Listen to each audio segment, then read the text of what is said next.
Good morning प्यारे बच्चों, क्या हाल चाल। आशा करता हूँ आप लोग बहुत अच्छे होंगे। तो मेरे बच्चों हम पहुंच चुके हैं फिजिक्स के बहुत ही मोस्ट इंपॉर्टेंट क्वेश्चन के साथ। मेरे बच्चों यह क्वेश्चन हमेशा 4 नंबर पे पूछे जाने वाले क्वेश्चन में से एक है। तो आप लोग बिल्कुल भी इस क्वेश्चन को मिस ना करें, अन्यथा आप लोग को बिल्कुल भी समझ में नहीं आएगा। तो फिर बच्चों हम देखते हैं आज का जो हमारा क्वेश्चन है कुछ इस प्रकार है कि आंतरिक प्रतिरोध का व्यंजक स्थापित कीजिए। क्या बच्चों? आंतरिक प्रतिरोध का व्यंजक स्थापित कीजिए अथवा सिद्ध कीजिए कि बहने वाली धारा, विद्युत वाहक बल, विभवांतर, आंतरिक प्रतिरोध, बाह्य प्रतिरोध में संबंध स्थापित कीजिए। क्या बच्चों? बहने वाली धारा, विद्युत वाहक बल, विभवांतर, आंतरिक प्रतिरोध और बाह्य प्रतिरोध में संबंध स्थापित कीजिए। पर बच्चों कभी कभार क्या होता है, क्वेश्चन में बहने वाली धारा को हटा देता है, इतना इसको हटा देता है और पूछ लेता है विद्युत वाहक बल, विभवांतर और आंतरिक प्रतिरोध में संबंध स्थापित कीजिए, और बाह्य प्रतिरोध को भी हटा देता है। बहने वाली धारा और बाह्य प्रतिरोध को हटा देता है और विद्युत वाहक बल, विभवांतर और आंतरिक प्रतिरोध में संबंध स्थापित कीजिए। सिर्फ 3 ही लिख करके क्वेश्चन को पूछ लेता है। तो आप लोगों को घबराना बिल्कुल भी नहीं है। अगर पूछता है विद्युत वाहक बल, विभवांतर, आंतरिक प्रतिरोध में अंतर, तो आप लोग को यहां तक करना है। ये जो क्वेश्चन दिख रहा है बच्चों, सिद्ध कीजिए कि आर बराबर स्मॉल आर बराबर capital R E upon V upon -1, sorry E upon V -1। ये आंतरिक प्रतिरोध का व्यंजक यहां तक रहेगा बच्चों, है ना। और अगर पूछता है विद्युत वाहक बल, विभवांतर और आंतरिक प्रतिरोध में संबंध, तो भी आप लोग को यहीं तक करना है, तो भी यहीं तक करना है। और अगर पूछता है बहने वाली धारा, विद्युत वाहक बल, विभवांतर, आंतरिक प्रतिरोध और बाह्य प्रतिरोध में संबंध स्थापित कीजिए, तो उसके अंत तक हम और भी बताएंगे करके कि आप लोगों को कहाँ तक करना है। तो चलिए बच्चों हम अपने व्यंजक को सॉल्व करते हैं कुछ इस प्रकार से। तो फिर बच्चों चलते हैं, हम एक डायग्राम बनाएंगे, है ना। उस डायग्राम के माध्यम से आप लोग को समझाने की कोशिश करेंगे। तो उसमें एक आंतरिक प्रतिरोध भी होता है और एक बाह्य प्रतिरोध होता है। तो बच्चों इससे पहले हमने आंतरिक प्रतिरोध का व्यंजक बहुत ही प्रॉपर तरीके से पढ़ा दिया है ना। अगर आप लोगों ने नहीं पढ़ा है तो आप लोग वीडियो के डिस्क्रिप्शन बॉक्स में जाइएगा, आप लोग को वहाँ से बहुत ही प्रॉपर तरीके से आंतरिक प्रतिरोध मिल जाएगा। ये पर बच्चों हम बना रहे हैं आंतरिक प्रतिरोध। ये यहाँ पर बच्चों यह एक सेल होता है। ये जो बना यह एक सेल का डायग्राम है। किसका? यह एक सेल का डायग्राम होता है ना। ये सेल है, ये सेल, ये जो हमने माई डैश डैश के हिसाब से किया है, ये सेल होगा। और इसके अंदर लगा हुआ प्लस माइनस का सेल, सॉरी ये माइनस है। कौन सा? ये विद्युत वाहक बल ई है और इसका आंतरिक प्रतिरोध क्या है? स्मॉल आर है। और इनके बीच में एक बाह्य प्रतिरोध जोड़ देते हैं। इनके बीच में एक बाह्य प्रतिरोध कैपिटल आर और प्लग कुंजी के जोड़ देते हैं। प्लग कुंजी के जोड़ देते हैं। जब प्लग कुंजी के को क्या कहते हैं? दबाते हैं, तो क्या होता है? धारा का प्रवाहित होने लगता है। तो धारा प्रवाहित होने लगती है, धारा आई प्रवाहित होने लगती है, धारा प्रवाहित होने लगती है या धारा बहने लगती है। तो परिपथ का कुल प्रतिरोध, तो परिपथ का कुल परिपथ का कुल प्रतिरोध कितना होगा मेरे बच्चों? हम देख रहे हैं एक आंतरिक प्रतिरोध है और एक बाह्य प्रतिरोध है ना। दो ही तो प्रतिरोध है। क्या है? दो ही प्रतिरोध है। तो क्या होगा? Small r plus capital R. तथा कुल विद्युत वाहक बल, विद्युत वाहक बल क्या होता है? ई। क्या होता है विद्युत वाहक बल? ई। तो क्या होगा यहाँ पर? कुल विद्युत वाहक बल, कुल विद्युत वाहक बल बराबर ई। एक बार पुनः रिपीट करूंगा बच्चों, है ना, अन्यथा आप लोगों को समझ में नहीं आया होगा बच्चों। तो क्या बोलेंगे? माना किसी सेल का, क्या बच्चों? माना किसी सेल का विद्युत वाहक बल ई है और आंतरिक प्रतिरोध स्मॉल आर है, बाह्य प्रतिरोध कैपिटल आर है, तथा प्लग कुंजी के है। जब प्लग कुंजी के को दबाते हैं तो धारा आई प्रवाहित होने लगती है। क्या? तो धारा आई प्रवाहित होने लगती है, जिसका कुल प्रतिरोध स्मॉल आर ये है और एक बाह्य प्रतिरोध है। तो कुल प्रतिरोध दो ही होंगे, स्मॉल आर और कैपिटल आर। कुल प्रतिरोध और कुल विद्युत वाहक बल क्या हो जाएगा? ई हो जाएगा। अब प्लग कुंजी के, जब प्लग कुंजी के को दबाते हैं तो धारा आई प्रवाहित होने लगती है ना। धारा आई प्रवाहित होने लगती है। जब धारा प्रवाहित होती है तो बात करते हैं, तो परिपथ का कुल प्रतिरोध आर प्लस आर, कुल विद्युत वाहक बल ई, कुल विद्युत वाहक बल ई, और बहने वाली धारा। और तीसरा क्या है? बहने वाली धारा। जब जब हमने प्लग कुंजी को दबाया तभी धारा प्रवाहित हुई, है ना। तो क्या बोलेंगे? तो बहने वाली धारा बराबर कुल कुल विद्युत वाहक बल बराबर कुल विद्युत वाहक बल, कुल विद्युत वाहक बल बटे बटे कुल प्रतिरोध, वाहक बल बटे कुल प्रतिरोध, कुल विद्युत वाहक बल बटे कुल प्रतिरोध, कुल प्रतिरोध। चलिए बच्चों हम बात कर देते हैं बहने धारा क्या होती है, आई होती है बराबर कुल विद्युत वाहक बल क्या है, विद्युत वाहक बल क्या है, ई है और कुल प्रतिरोध हमारा क्या है, आर प्लस आर, क्या है R plus R, R plus R. आशा करते बच्चों आप लोग यहाँ तक समझ गए होंगे। इसी को हम दे देते हैं समीकरण नंबर 1, क्या बच्चों इसी का दे देते हैं हम समीकरण नंबर 1। अब बात करते हैं बच्चों ये जो हमारा सेल है, ये जो हमारा सेल है, इस सेल का विभवांतर, इस सेल का टर्मिनल विभवांतर भी हो तो क्या बच्चों, अब हम बोलते हैं जो ये हमारा सेल है, इस सेल का टर्मिनल विभवांतर भी हो तो हम बोलेंगे यदि यदि सेल का टर्मिनल, क्या बच्चों सेल का टर्मिनल विभवांतर भी हो तो ओम के नियम से। अब यहाँ पर बच्चों हम ओम का नियम यूज कर रहे हैं तो क्या बोलेंगे ओम के नियम से। तो ओम का नियम क्या होता है बच्चों, आई बराबर भी अपॉन आर, क्या बच्चों आई बराबर भी अपॉन आर। अब क्या बच्चों समीकरण 1 में, क्या बच्चों समीकरण 1 में इसको समीकरण 2 दे देते, क्या इसको समीकरण नंबर 2 देते हैं, है ना। समीकरण 2 में क्या बोलेंगे समीकरण 2 में समीकरण 1 से आई का मान रखने पर, समीकरण 2 ये है और समीकरण 1 ये है, तो समीकरण 2 में समीकरण 1 से आई का मान क्या है, ई बटे आर प्लस आर। समीकरण 2 में ये रखना है यहाँ पर मान, है ना। चलिए बच्चों हम इस मान को रखते हैं तो क्या बोलेंगे बच्चों, समीकरण 2 में समीकरण 1 से आई का मान रखने पर, चलिए बच्चों मान रख देते हैं E upon R plus R, E upon R plus R बराबर है तो बराबर, और ये भी अपॉन आर है तो भी अपॉन आर। इसका क्या कर जो, चलिए अब इसका तिरक गुणा कर देते हैं तो ये इसका गुणा इसके साथ, इसका गुणा इसके साथ, है ना। तो यहाँ पर क्या हो जाएगा ई आर बराबर भी upon R plus capital R, यही होगा बच्चों, यस यही होगा बच्चों। हम चाहे तो डायरेक्टली ये जो भी है हमारा, इस भी को इसके बटे में कर सकते हैं, हम डायरेक्टली इसके भी को भी जो है अभी गुणांक में है बराबर इस पर आएगा, बटे में आएगा ये बटे के इस बार ही, लेकिन इसको थोड़ा सा गुणा कर ही देते हैं। अब गुणा करने के बाद पुनः कॉमन लेके हम इसी रूप में बदल देंगे, इसी रूप में ही बदलेंगे, है ना। तो आप लोग घबराइएगा नहीं कि हम तो पहले भी कर सकते हैं, हम पहले भी कर सकते हैं, लेकिन इसका गुणा भी करना पड़ेगा, गुणा करने के बाद पूरा इसका कॉमन करना पड़ेगा। तो ये ई आर बराबर इसका गुणा आर के साथ हो जाएगा तो भी आर प्लस इसका गुणा इसके साथ हो जाएगा तो भी आर।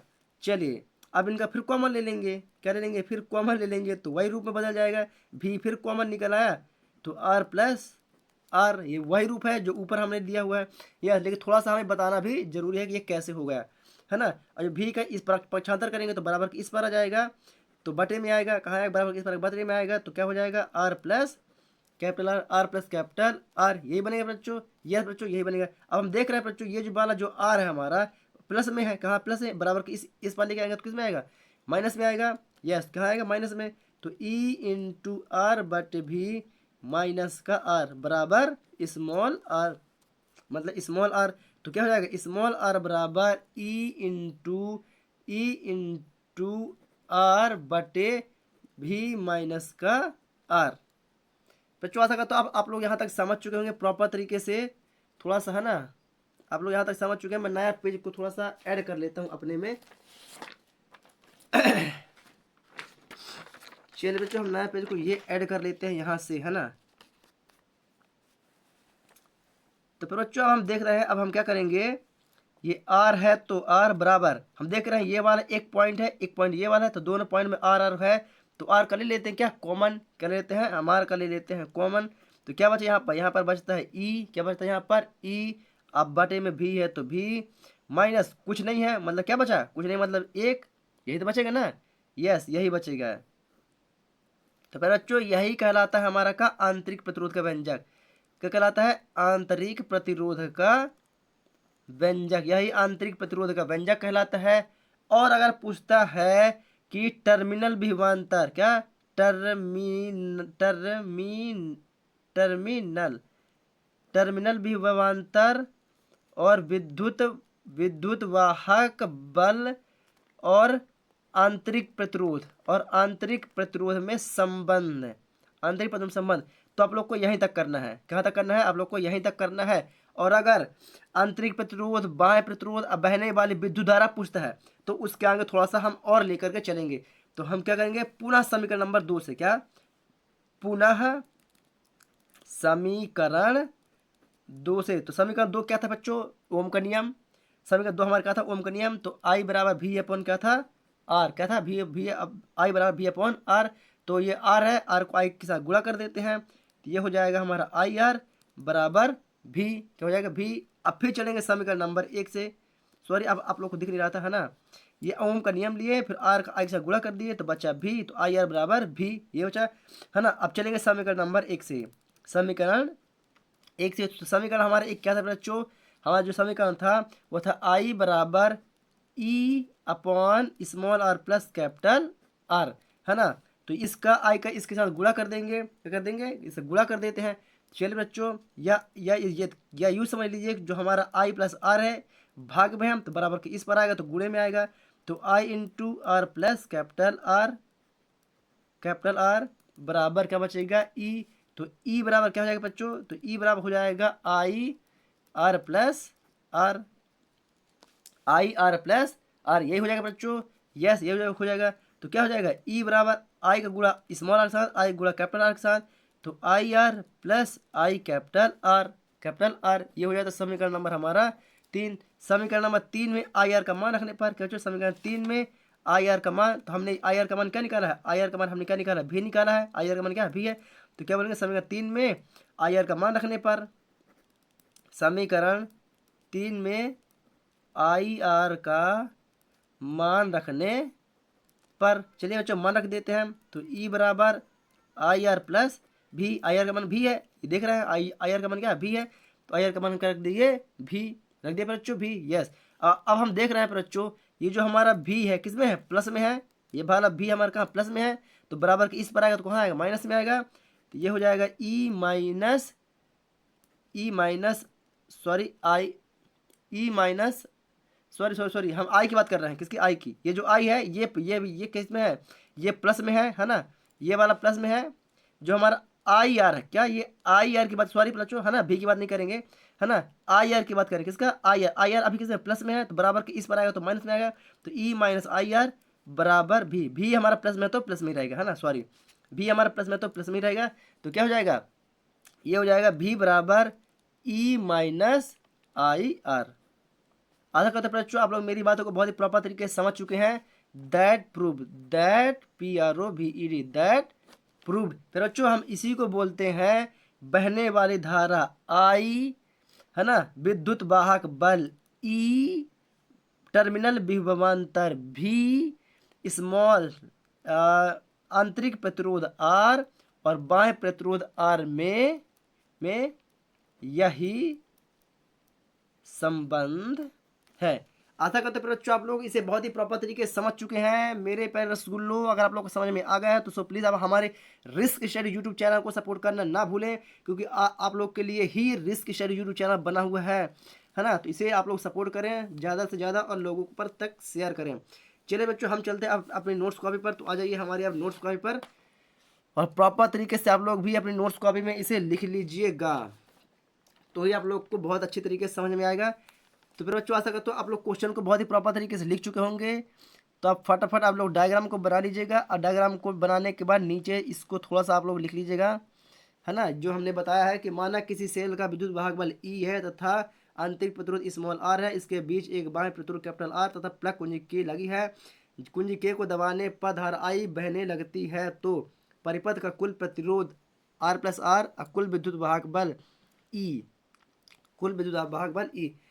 तो प्यारे बच्चों आप लोग वीडियो को रोक के यहाँ तक लिख लीजिएगा, है ना। थोड़ा सा मैं ऊपर की ओर आप लोग को लेकर के चलता हूँ। तो बहने वाली धारा और यदि सेल का टर्मिनल विभवांतर भी हो तो ओम के नियम से, आशा करते हैं बच्चों आप लोग यहाँ तक वीडियो को रोक के फटाफट लिख चुके होंगे, है ना। अगर आप लोग वीडियो को रोक के यहाँ तक लिख लिए हैं तो मैं आप लोग को लेके चलता हूँ दूसरे पेज पर ओम के नियम से। तो ये रहा बच्चों हमारा ओम का नियम। हमारा जो नेक्स्ट पॉइंट होगा बच्चों यहाँ से शुरुआती होगा ओम के नियम से, है ना। तो आप लोग फटाफट वीडियो को रोक के यहाँ से यहाँ तक लिख लीजिएगा। यस, आशा करता हूँ बच्चों आप लोग यहाँ तक लिख चुके हैं। चलिए बच्चों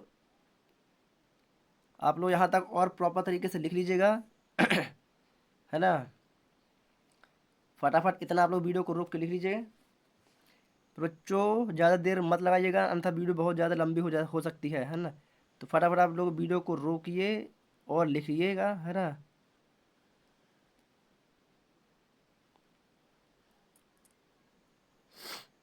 चलिए बच्चों पुनः समीकरण 2 से, आशा करता हूँ बच्चों आप लोग यहाँ तक लिख चुके होंगे, है ना। फटाफट वीडियो को रोक के आप लोग इसको भी लिख लीजिएगा। चलिए बच्चों आप चलते हैं नेक्स्ट पेज पर। तो चलिए प्यार बच्चों हम पहुँच चुके हैं नेक्स्ट पेज पर। तो हमने आर का गुणा आई के साथ साथ कर दिया है, तो बचा भी समीकरण पुनः समीकरण नंबर 1 से। ये रहा समीकरण 1 का मान, है ना। आई आर अभी भाग में है, आर प्लस आर भाग में है, ये इसका पक्षांतर हुआ तो बराबर के इस पर गया तो गुणांक में चला गया। तो आई बराबर आर प्लस आर बराबर ई। तो ई बराबर आई आर प्लस आर, आई का आर प्लस आर के साथ गुणा कर देते हैं बच्चों। तो आई आर प्लस आई आर समीकरण नंबर बन जाता है 3। फिर बच्चों आप लोग वीडियो को रोक के इतना लिख लीजिएगा, है ना। हम चलते हैं नेक्स्ट पॉइंट की ओर। बच्चों समीकरण नंबर 3 तक आप लोग वीडियो को रोक के लिख लीजिएगा। अब समीकरण 3 में आई आर का मान रखने पर क्या बच्चों, जो हमारा समीकरण नंबर 3 है, समीकरण 3 में आई आर का मान रखते हैं। आई आर का मान क्या होता है, भी होता है। क्या होता है बच्चों, आई आर का मान होता है भी। क्या होता है बच्चों, आई आर का मान होता है भी। समीकरण 3 में आई आर का मान रखने पर, आई आर का मान रखने पर तो ई बराबर आई आर प्लस भी। I R capital I plus capital are का मान होता है भी, तो हमने रख दिया भी, है ना भी। अब ये जो हमारा आई आर है बच्चों, आई स्मॉल आर, ये कैसे है बच्चों, प्लस में है तो बराबर इस पर आएगा तो कहाँ आएगा, माइनस में आएगा। तो ई माइनस आई आर बराबर भी। तो अब हो जाएगा भी बराबर E minus I R. That proof, यही हमें ज्ञात करना था बच्चों। यस, कि बहने वाली धारा आई विद्युत भाग बल सॉरी हाँ बहने वाली धारा आई विद्युत भाग बल ई टर्मिनल विभवांतर भी आंतरिक प्रतिरोध आर और बाह्य प्रतिरोध आर में संबंध, यही होता है बच्चों हमारा संबंध। तो आशा करता हूँ पर बच्चों आप लोग इसे बहुत ही प्रॉपर तरीके से समझ चुके हैं और आप लोग को यह चीज़ समझ में आ गई है बच्चों। तो फटाफट वीडियो को आप अपने फ्रेंड सर्कल में, अपने स्कूल ग्रुप में शेयर करें, है ना। और आप लोग हमारे रिस्क स्टडी यूट्यूब चैनल पर नए हैं तो चैनल को सब्सक्राइब करें और बेल आइकन को जरूर दबाएं ताकि आने वाली हर एक वीडियो की नोटिफिकेशन आप लोग को मिलती रहे। चलिए बच्चों हम मिलेंगे आप लोग को एक न्यू वीडियो के साथ, तब तक के लिए जय हिंद।